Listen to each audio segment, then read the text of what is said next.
Hello hello आगे। Hello हाँ बोल। आवाजिया जा हो रे। आगे आ रहा लो। दुर्गा पूजा के मेलवा देखल जाइनी ना रे। आगे जइबो।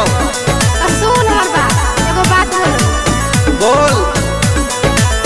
जब घूम जाई है तू मेलवा रे सोनावा, तीन बार बजाई दी है गाड़ी के हौरनवा।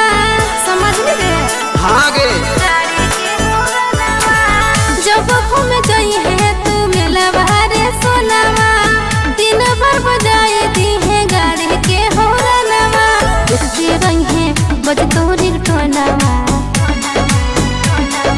हे रे बोल। देखते रही है बजतोरी टोनावा। मिले रही है करबो मेलवा में फोनवा। देखते रही है बजतोरी टोनावा। मिले रही है करबो मेलवा में फोनवा। भूलियो ना, ठीक है? अच्छा ठीक हो गए।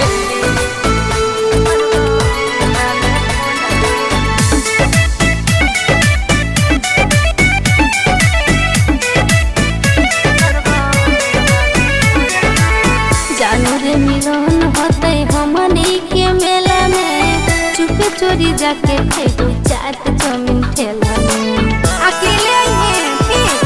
अच्छा ठीक हो गए। मिले मैया बाउस चुपे हम आए बहू रे, पूजे खातिर हमें दुर्गा मंदिर जाए बहू रे। खड़ा रहबो मंदिर के कोनवा। है रे खड़ा रहबो मंदिर के कोनवा। मिले तुहे करबो मेलवा में फोनवा।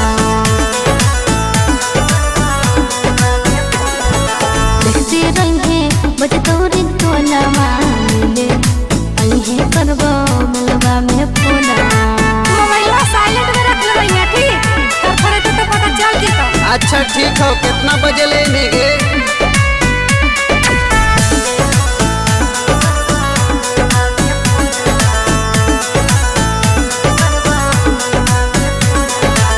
मिलल हको मौका सोना दी हो ना गवाई रे। सब पूरा हो तो तोरा मेला में आई रे। हे रे अबरी मेला में जानू ना भेटाई है रे। हम तोरा तू हमारा खिलोई है रे। दोनों खइबै मिल जुली छेनवा। हे रे दोनों खइबै मिल जुली छेनवा। मिले तुहे करबो मेलवा में फोनवा। देखते रही बजतोरी टोनवा। मिले तुहे करबो मेलवा में फोनवा।